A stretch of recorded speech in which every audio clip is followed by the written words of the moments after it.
How much difference do small daily habits like making coffee at home rather than buying coffee from the coffee shop really make in helping you to save more money? More than you think.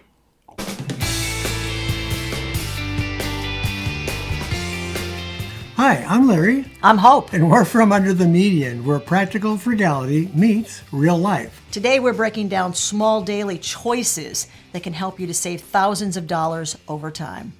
Choice number 1 is spend now or save later. When it comes to money, there's always a choice that is being made. Are you going to spend that money now instead of saving it for a financial goal in the future? Now, there's a certain amount of money that we all need to spend in order to meet just our daily requirements. But then there's a lot of money after that that's being spent that maybe doesn't need to be spent. But we justify these $7 lattes by saying it's just $7, it's not that much money. Well, years ago, David Buck, who is a prolific writer when it comes to personal finance, put out a book called The Latte Factor. It was the fictional story of a young woman living in New York City who really desired some financial goals but didn't know how to get there. And she couldn't figure out that it was the $5 latte or the $7 latte that was keeping her from reaching her financial goals. And throughout the book, she makes that journey and she figures out how to budget and how to save for future goals. I was looking online and I found a latte factor calculator. I plugged in 3 really common habits. And I factored it over 10 years and invested that money at 6% rather than spending the money. And you are going to be shocked at what I found. I made you a chart as we go through. You'll see each of those 3 choices that people make. The first one is to buy the latte. 1 in 5 Americans buys a daily latte on the way to work. Now, at the cost of $7 per latte and 15 times per month, that means over the course of 10 years, you're going to spend close to 13 grand on lattes. But look what happens when you invest that money along the way at 6%.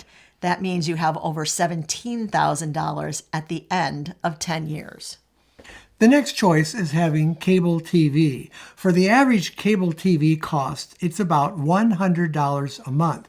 Now, if you multiply that over a 10-year period, that comes out to $12,000, almost as much as it costs for the lattes. Now, if you invest that money over the 10-year period, you'll gain $16,000. That's an amazing amount of gain. Third choice, eating out for lunch. 1 in 10 workers eats out for lunch every single work day. If you spend $15 per lunch and you eat out 15 times per month, that means over the course of 10 years, you will have spent $27,000 eating out. But if you invest that $27,000 instead of eating out, that means at the end of 10 years, you will have $37,000. Are you ready for the grand total of all 3 of those choices? Invested over a period of 10 years, you will have $71,000. And that, my friends, is the true cost of that $7 latte. I'll drink my coffee made at home for that. Small repeated expenses can either cost you over time or save you over time. You're looking for ways to free up more cash in your budget every single month and consistently spend less and save more. We've got a free guide for you. It is the 10 ways that we radically reduced our expenses when saving for great big goals on a low budget. I walk you through it step by step, give you a checklist. The guide is free. There'll be a link in the video description. Choice number 2 is convenience or consistency. Now, convenience is where a lot of people silently lose money over a period of time. Let's give you a few examples so you know what we're saying. Convenience. Friday night, you're tired, you order takeout. Now, there's nothing wrong with an occasional takeout. We do it too. Absolutely. But that takeout should be budgeted for and it should be planned, because if it's not, here's what happens. All of a sudden, you are tired on Monday night, you're tired on Wednesday night, you're tired on Thursday night, and suddenly you're eating out 4 nights a week instead of the 1 night a week because you never planned on it in the first place. Consistency wins out every time. If you're going to eat out once a week, make sure it's once a week, make sure it's budgeted, make sure you have cash to pay for it. Another example is a lack of planning. Let's say you've gone to work and you forgot to get your water ready. That means you got to buy a $4 bottle of water in order to have something to drink. But over time, this kind of inconsistency is going to cost you.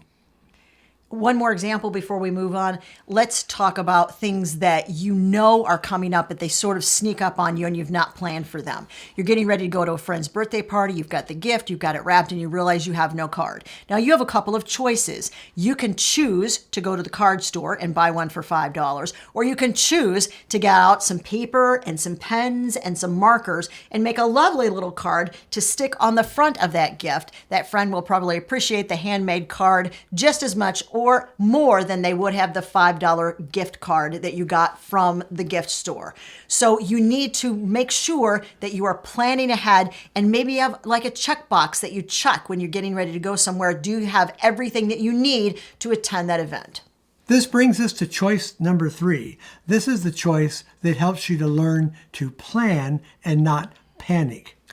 The art of planning really puts power back in your hands.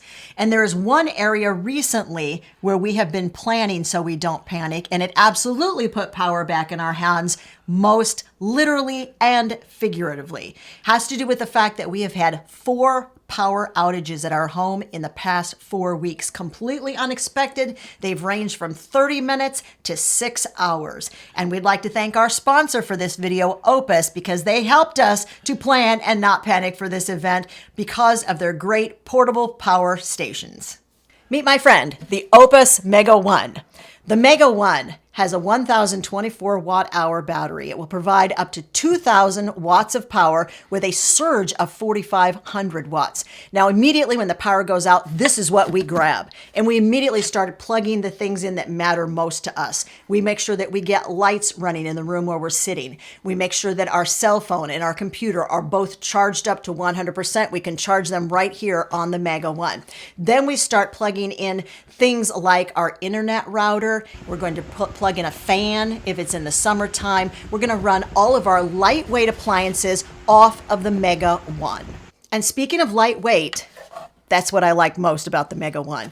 It's got 2 handles on the top, 25 pounds. I personally can pick it up and carry it from room to room. This is our bigger friend that I really like. This is the Mega 2, the model up from the Mega 1. This has a double-sized battery when compared to the Mega 1. It is exactly 2,048 watt hours, and it will supply 2,500 watts of power and 5,400 watts of surge power. This has a lot more outlets on the front also. It has a total of 15 outlets. It has a special outlet for RVs. It's a 120 volt outlet you can plug directly into your RV, and it also has an Anderson DC output that will give you a little bit more power if you need that for a 12 volt device. It'll also run your refrigerator. We use it for a freezer. We can use it for our microwave oven or a toaster oven. It'll run a lot longer on those items. But what do the Mega 1 and the Mega 2 have in common? They both come with a full 3-year warranty. They also both come with a really handy, easy-to-use phone app. And most importantly, they're both on sale coming up for Black Friday. In fact, the Mega 1 on Black Friday only is being offered at an all-time low price of $299. That's a one-day sale price on Black Friday. Look, the Opus sale for Black Friday, it's definitely worth setting a reminder on your phone to go and check it out. Not only that, Under the Medium viewers have a special coupon code you can use that is good for 5% off on select products. We'll make sure, guys, that the link for Opus is all the way at the top of the description of the video, and you'll also find the coupon code right up there also. This process of planning so we don't panic also carries over into some other areas of our life. This generally happens when prices start to rise. That is when Larry and I immediately swing into action and we do what is called our what if exercise. Now, this isn't physical exercise, it's mental exercise. We get out our what if worksheet and we start dialoguing about how we are going to react when prices, which are beyond our control, start rising. Because immediately you have to recognize what you can control and what you cannot control. What you can control is your reaction to what is happening. Now, I'll give you an example. A few summers ago, the price of gasoline was rising very rapidly. We got out our what if worksheet and we dialogued. What are we going to do if gas goes to $7 a gallon? What if it goes to $10 a gallon? What if it goes to $12 a gallon? We came up with a solid game plan of what we would be willing to do and the habits that we would need to change if the price of gasoline continued to rise. Now, what this does is it takes the panic immediately out of it, because if that price does continue to rise, you already have a game plan and all you have to do is put it in action. I'm glad it didn't get to $12 a gallon, because our game plan was to go down to one horse. That would have been really hard. But seriously, what this does, though, it gives you confidence, because now you're in control by the way that you react to the rising prices. And this brings us nicely to choice number 4, be proactive and not reactive. Let us give you an example. Reactive is something unexpected happens and you have to scramble to figure out what to do because you cannot afford to cover the cost of that emergency. Proactive is realizing that a time or two in your life will life. Things will happen. And because of that, you have to have what your grandmother always called a rainy day fund. You need to make sure that you have the emergency fund. It's set somewhere where you do not break the glass unless it is an actual emergency. And you know that it's there and it's just waiting for you if the inevitable unexpected thing does happen. That's an example of proactive versus reactive. You want to make sure that you're setting money aside for car repairs, for car insurance, and for car replacement, because we know these things are literally coming down the road, especially based on past experience. This way, you're not going to panic because you're planning for your future and you'll be ready when you have to use this money for those kind of things. Sometimes these examples come because we have had to pivot when the inevitable does happen. When Larry retired, we did not have money set aside specifically for deductibles and costs that would not be covered by insurance. We just figured that we kind of coast along. We had a little bit of money set aside, and then that money was gone, and we were like, uh-oh, we need to figure out how to pivot. So we set aside $300 every single month, and it is automatically deposited into a separate account, which we have set aside to cover those deductibles and especially dental expenses when something happens and it's not fully covered by insurance. Another example of pivoting so that you are planning and not panicking. Choice number 5, give every dollar a job to do. This is definitely a Dave Ramsey thing.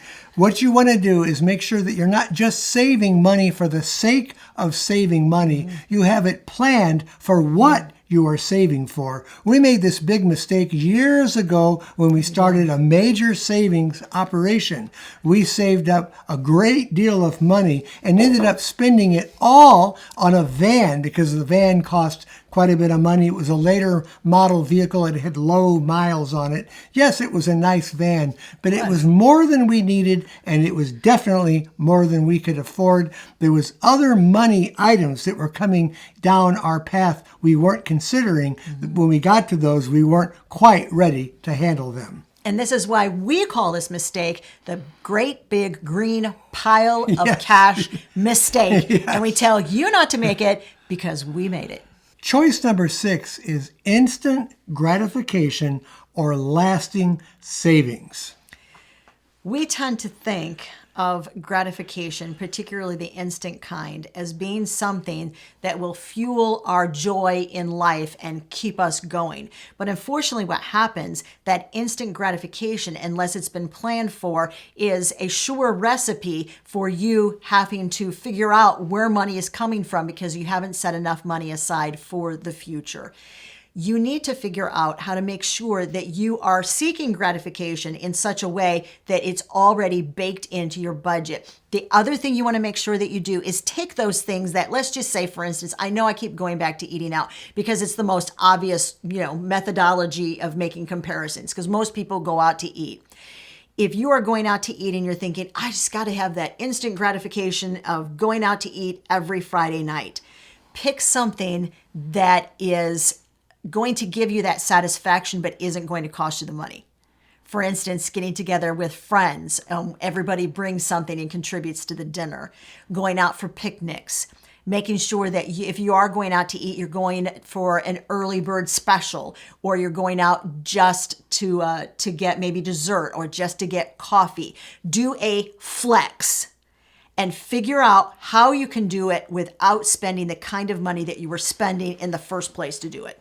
Now, if you're watching this and you think, wow, this is really great, but what does it look like in real life? Hope and I just recently did a video on 37 ways that we saved money in 1 week, and we'll leave a link for that video right over there.